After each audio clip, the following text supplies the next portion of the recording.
everybody, so glad you're with us. Joe Tessitore alongside Teddy Atlas, and we welcome you to Boardwalk Hall at the famed Atlantic City Boardwalk in southern New Jersey for tonight's main event. 12 rounds of lightweight action between Roberto Duran and Pernell Whitaker. Roberto Duran's entrance here, what a ring walk, just brimming with confidence, ready for the task at hand. Sweet Pea, Pernell Whitaker's ring walk, something special in the air, you can just sense it out of him.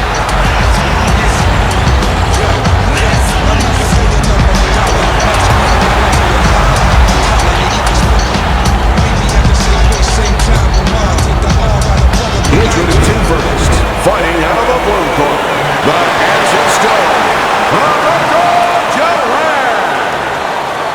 And his opponent across the ring, fighting out of the blue corner, Pernell Sweet Pea Whitaker.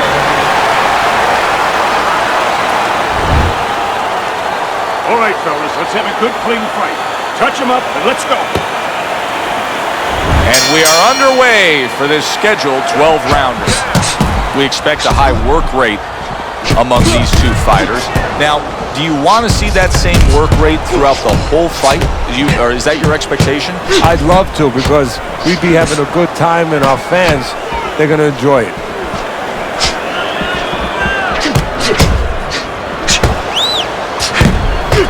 Good looking right hand after he got hit.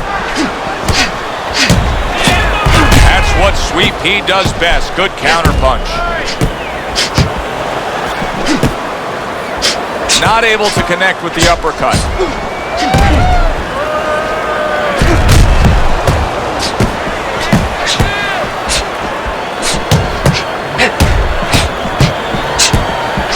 They both decide to bring it. Oh! Pernell Whitaker's hit flush by a right hand. Roberto Duran starting to show some swelling. His corner should ice that down.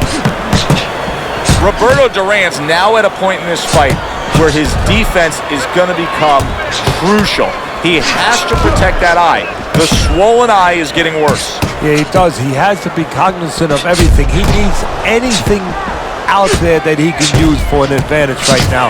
He's got to position himself where his opponent can't get into the place where he can throw punches towards that bad eye, towards that blind spot where he has no vision. He's got to keep the fight where that good eye is always able to pick up those punches. He's got to position himself in a perfect way now. Duran counters back. Hard to believe that they can keep up this pace, but who cares? It's so entertaining while it lasts.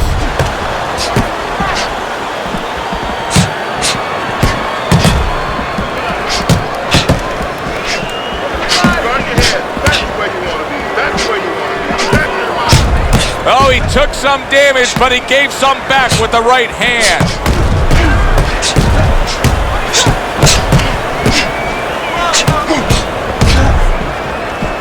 Able to show you his blocking ability. Roberto Duran's got to deal with a cut cheek. A well-placed, gutsy uppercut after being tagged.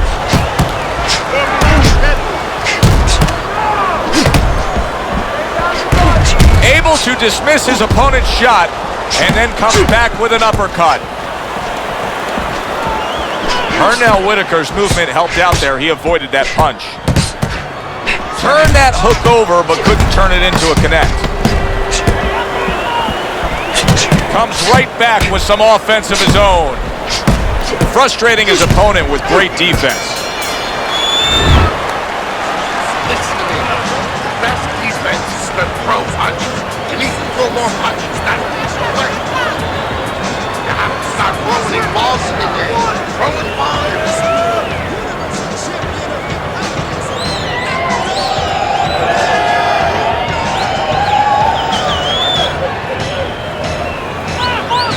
Beautiful, nice movement. Keep that up. Keep moving. You know what you need to win. You know what you need to do. Here we go, round 2 is underway. He's bleeding from his cheek. Wow, is he defensively sound.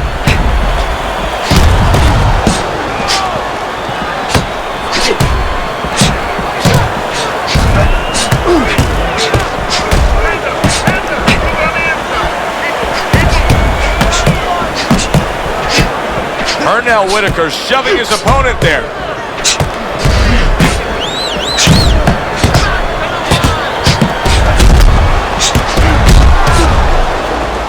Good way to protect the midsection. Teddy, what do you think is the most misunderstood about the lower weight classes? Well, I think people don't realize how big those people have to be. I know that sounds crazy because they're smaller guys, but they have to be big in all the other dimensions, with discipline, with confidence, and with their technical approach, their technical development.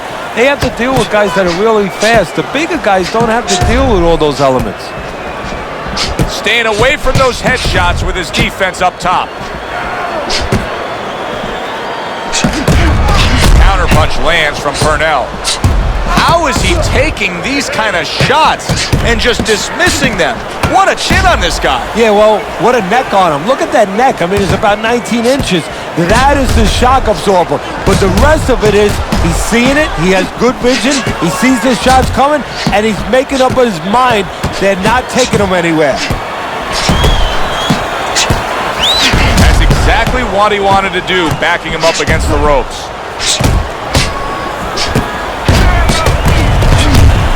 I suppose if you're his opponent, you just keep doing what you're doing. Keep going after it. That cut is there for a reason. Why change anything? If you're the guy who caused the cut, yeah, the first thing you think, Joe, is you keep going after it, but you don't want to get carried away either. You don't want to go head hunting to the point where maybe he makes an adjustment and you should be going downstairs to the body, but you're seeing that blood, you're seeing that red flag there, and you keep going upstairs when maybe you should be going downstairs visiting that body a little. Good counterpunch by Roberto Duran. Teddy, I think he really concentrated a lot during camp on working on the jab. I mean, just look at the punch stats here tonight. Just look at what he's been able to do. Well, I'm sure he has, and as you said, it's shown. And you know, when I'm in the corner, when I'm training a fighter in training camp, you just touched on it, you know what I do, Joe? What's that? I make sure that when I'm putting the gloves on my fighter, I put the left hand on first. That's to remind them, this is the force, this is the stick, this is what's going to bring you to victory. This is what you're going to use 80% of the time tonight. Good scoring counterpunch by Pernell Whitaker. Round comes to an end. And that's one of those rounds, Teddy, that just takes on a certain style, a certain characteristic. And that was a busy one. Yeah, it was a busy one. Look, Joe, you don't have to look for these guys. They're right there in front of you. Why do you think that is? Why do you think sometimes you just get those rounds where it all happens? Because of styles. You know, styles make fights. In this case, you're seeing proof of that right there. Both guys that are aggressive, both guys that are very confident.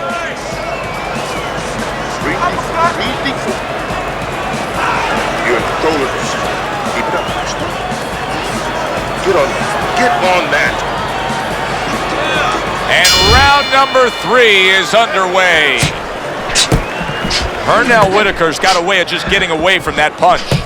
There's no denying he's having a lot of success with the hook right now. But in a way, is there a concern because of that? Yeah, he's being satisfied only with that punch, Joe. I'm glad you brought that up. You know, we used to tell the fighters in the gym, if you can hit a guy with 2 or 3, why hit him with 1?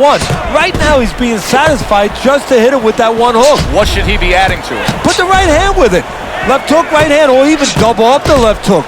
2 for the price of 1. Sweet piece, sweet block. Good exchange, he fires back. I don't think that blood's going to be a big deal in terms of his vision. It's on the cheek. He just doesn't want any cut to worsen.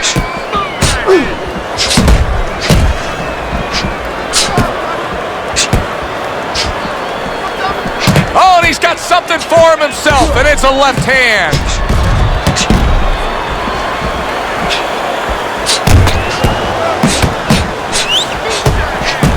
Able to block that away. It was targeted for his head.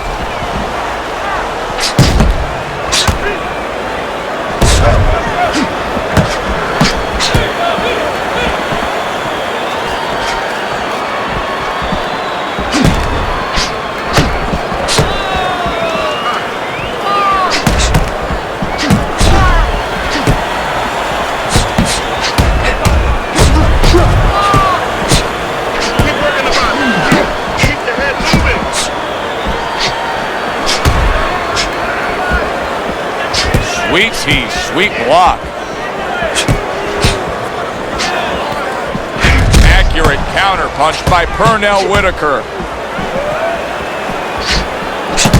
1 minute to go in a round that feels like an all-time classic. Punch for punch, they're meeting each other. Able to dismiss his opponent's shot and then comes back with an uppercut. You know, I wonder if he's taking his man lightly because he is up on the scorecards, but you can see that he is being pressured and pushed. You know, he's in there with a real solid guy. I don't think he's taking him lightly. It's just that he's in there in the kind of waters he's never been before. Deep waters. And he's swimming harder than he's ever had to swim before. Pernell Whitaker's making for a tough target there. He gets away from that punch.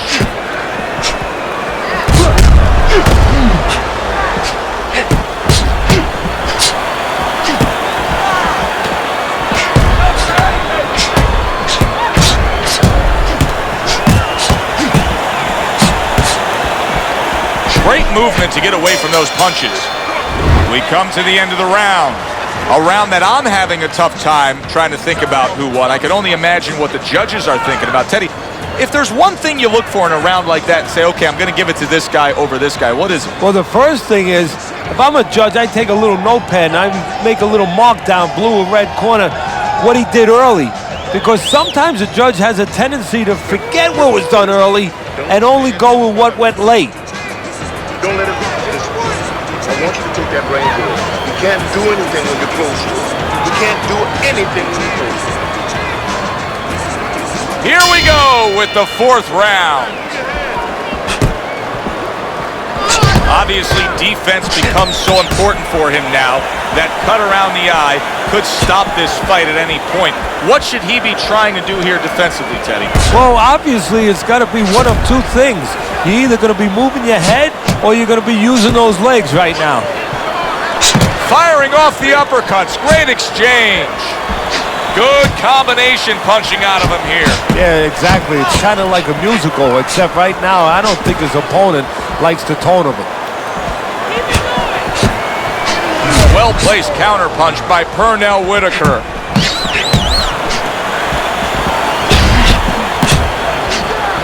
Oh, and he's got something for him himself, and it's a left hand.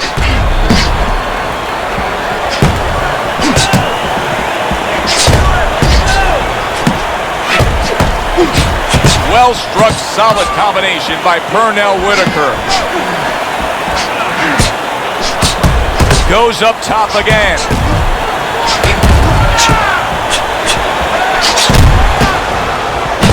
Well, what do they say, Teddy? Something's got to stick. That combination was something. Well, you know what it was? The first couple punches were throwaway. Oh, and there you go. A sweet, fast hook floors him.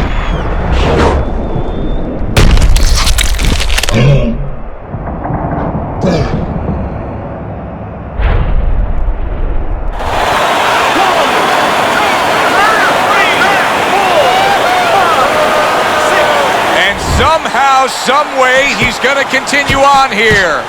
And if he's going to stay in this fight, now he's got to avoid his opponent like the Black Plague. That's a good block by Pernell Whitaker.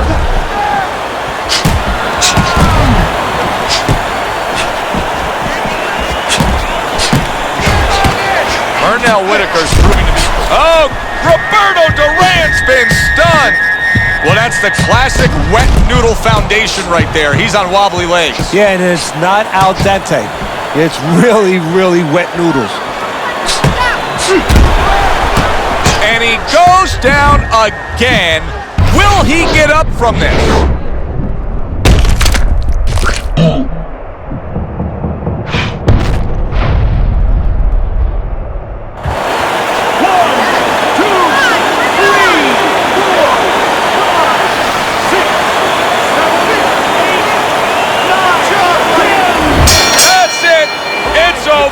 Fight is over. Roberto Duran's going to have his hand raised by way of KO. The 10 count reached. his opponent out. He's the victor. Roberto Duran's your winner by knockout victory. I feel like I just came out of the movie theater, Joe, and I did not expect that ending. For Teddy Atlas, I'm Joe Tessitore.